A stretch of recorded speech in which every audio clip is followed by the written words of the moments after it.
Welcome back to your own YouTube channel একাগ্রতা classes. তোমরা যারা অলরেডি পেমেন্ট করে অ্যাডমিশন নিয়ে নিয়েছো নিজের পছন্দের কলেজে এবং যারা পেমেন্ট করে দিয়েছো কিন্তু তোমাদের পছন্দের কলেজের জন্য আপগ্রেডেশন অপশানটা অন করে রেখেছো, তাদের জন্য আজকের এই ভিডিওটি অত্যন্ত গুরুত্বপূর্ণ।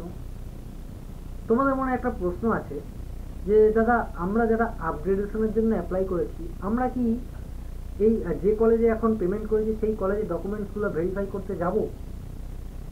এই যে প্রশ্নটা, আমি দেখো উপরে একটা আই বাটনের লিঙ্ক দিচ্ছি, ওই ভিডিওটাতে আমি ডিটেলসে ডিসকাস করে দিয়েছি যে তোমরা কোন কলেজে যাবে কোন কলেজে যাবে না। তাই অবশ্যই করে উপরের আই বাটনে ক্লিক করে তোমরা ভিডিওটা দেখে নিও। তো এরপরে আসছি তোমাদের মধ্যে আরেকটা প্রশ্ন যে দাদা, আমি তো ফিজিক্যাল ডকুমেন্ট ভেরিফিকেশনের জন্য যাব, তো সেটার জন্য কি কি ডকুমেন্টস আমি ক্যারি করব? তো দেখো এই ভিডিওটাতে আমি সেটা নিয়ে ডিসকাস করব কি কি ডকুমেন্টস তোমাদের প্রয়োজন হবে। তোমরা যে কলেজে অ্যাডমিশন নিয়েছে সেই কলেজের ওয়েবসাইটে গেলে এরকম একটা পিডিএফ পেয়ে যাবে, ঠিক আছে? তবু আমি এখানে বলে দিচ্ছি। দেখো তোমরা জানো যে তোমাদের যে ফিজিক্যাল ভেরিফিকেশনটা হবে ওটা হচ্ছে 26 তারিখ অ্যান্ড 27 তারিখ। দেখো সমস্ত জিনিসের এখানে বলা হয়েছে all original document and one self attested photocopy অর্থাৎ xerox copy of the following. এখানে সেলফ অ্যাটেস্টেড মানে হচ্ছে তোমাদের যে সাপোজ তোমার একটা আধার কার্ডের তুমি জেরক্স করেছো, ঠিক আছে? তো সেই জেরক্স কপির নিচে তোমার সিগনেচার করাটাকেই বলা হচ্ছে সেলফ অ্যাটেস্টেড। তো তোমার যে সমস্ত ডকুমেন্টস তুমি নিয়ে যাবে সেগুলো অলরেডি তোমাকে সেলফ অ্যাটেস্টেড করে দিতে হবে। যদি তোমার বাবার আধার কার্ড হয় তাহলে তোমার বাবার আধার কার্ডে তোমার বাবার সিগনেচার করে নিয়ে যেতে হবে। বোঝা গেল? পরবর্তী এবার দেখো কি কি ডকুমেন্টস লাগবে। দেখো copy of the original of the proof of date of birth অর্থাৎ তোমার জন্মের সঠিক প্রমাণপত্র। সেটা কি হতে পারে? সেটা হতে পারে তোমার জন্ম সার্টিফিকেট অর্থাৎ বার্থ সার্টিফিকেট বলা চলে। আর কি হতে পারে? আর হতে পারে তোমার আধার কার্ড হতে পারে।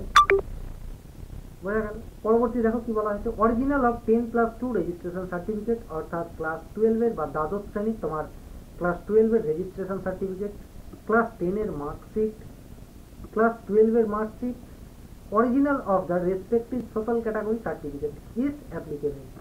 যদি তোমার কোনো ক্যাটাগরি থেকে থাকে, কি কি ক্যাটাগরি, ওবিসি, এসসি, এসটি এই ধরনের কিছু সার্টিফিকেট থেকে থাকে, তাহলে সেটা কি করতে হবে? সেটা তোমাকে অরিজিনালও ক্যারি করতে হবে এবং সেলফ অ্যাটেস্টেড এক কপি নিয়ে যেতে হবে। পরবর্তী দেখো অরিজিনাল অফ পিডাব্লিউডি সার্টিফিকেট যদি অ্যাপ্লিকেবল হয়, অর্থাৎ যারা পিডাব্লিউডি কোটা এবং ইডাব্লিউএস কোটার আন্ডারে ভর্তি হয়েছে তাদের ক্ষেত্রে এটা অ্যাপ্লিকেবল, সবার জন্য নয়। পরবর্তী দেখো কালার ফটোগ্রাফটা কি তোমাদের বলতে লাগবে না নিশ্চয়ই। তোমাদের পাসপোর্ট সাইজে তোমাদের যে ফটো সেটা নিয়ে যেতে হবে। যদি তোলা না থাকে অবশ্যই সেটাকে তুলে নিয়ে নিও। 2 থেকে 3 কপি তোমরা নিয়ে যাবে। হয়তো যদি ওখানে 1 কপিও তোমাদের, সাপোজ আমি তোমাদের বলছি যে তোমাদের যে ওয়েবসাইটে দেওয়া হয়েছে সেখানে হয়তো বলা হলো যে 1 কপি ফটো, তুমি সেখানে ক্যারি করবে 2, ঠিক আছে? আর সমস্ত জেরক্স কিন্তু 2 কপি করে তোমরা নিয়ে যাবে। পরবর্তী দেখো original of valid photo ID proof. তারপরে কি আছে? অরিজিনাল অফ আধার কার্ডের তোমরা ফটো নিয়ে যাবে বা জেরক্স এবং অরিজিনালটাও নিয়ে যেতে হবে। পরবর্তী কি বলা হয়েছে, original of the district, state, national. Actually এটা যারা স্পোর্টস কোটায় ভর্তি হয়েছে তাদের জন্য অ্যাপ্লিকেবল, তোমাদের জন্য নয়। আর একটা কি, পেমেন্ট রিসিপ্ট অফ অ্যাডমিশন অর্থাৎ তুমি যে ভর্তি হয়েছো এবং পেমেন্ট করেছো সেটার প্রুফ কি? সেটা তোমরা যখন অ্যাডমিশন নিয়েছিলে সেখান থেকে 2টো তোমাদের ফর্ম ডাউনলোড করতে হয়েছে বা পিডিএফ ডাউনলোড করতে হয়েছে। একটা হচ্ছে পেমেন্ট রিসিপ্ট আর একটা হচ্ছে প্রভিশনাল অ্যাডমিশন ফর্ম। সেই দুটো তোমাদের কি করতে হবে? কপি অবশ্যই করে নিয়ে যেতে হবে। আর একটা ফেস পয়েন্ট এখানে আছে কি, bank details enter in the admission portal. এখানে ব্র্যাকেটে একটা লেখা আছে যে আপডেটেড অরিজিনাল পাসবুক, ঠিক আছে?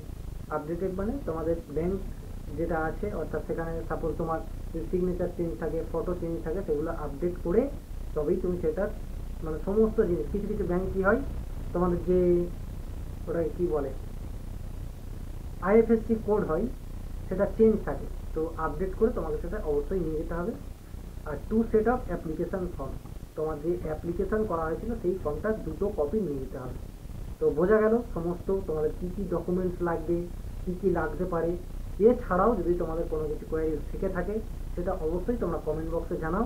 অ্যান্ড যদি কমেন্ট বক্সে রিপ্লাই না পাও তাহলে অবশ্যই নিচে যে স্ক্রল টেক্সট যাচ্ছে সেখানে আমার নাম্বার দেওয়া আছে, অবশ্যই তোমরা কন্ট্যাক্ট করতে পারো।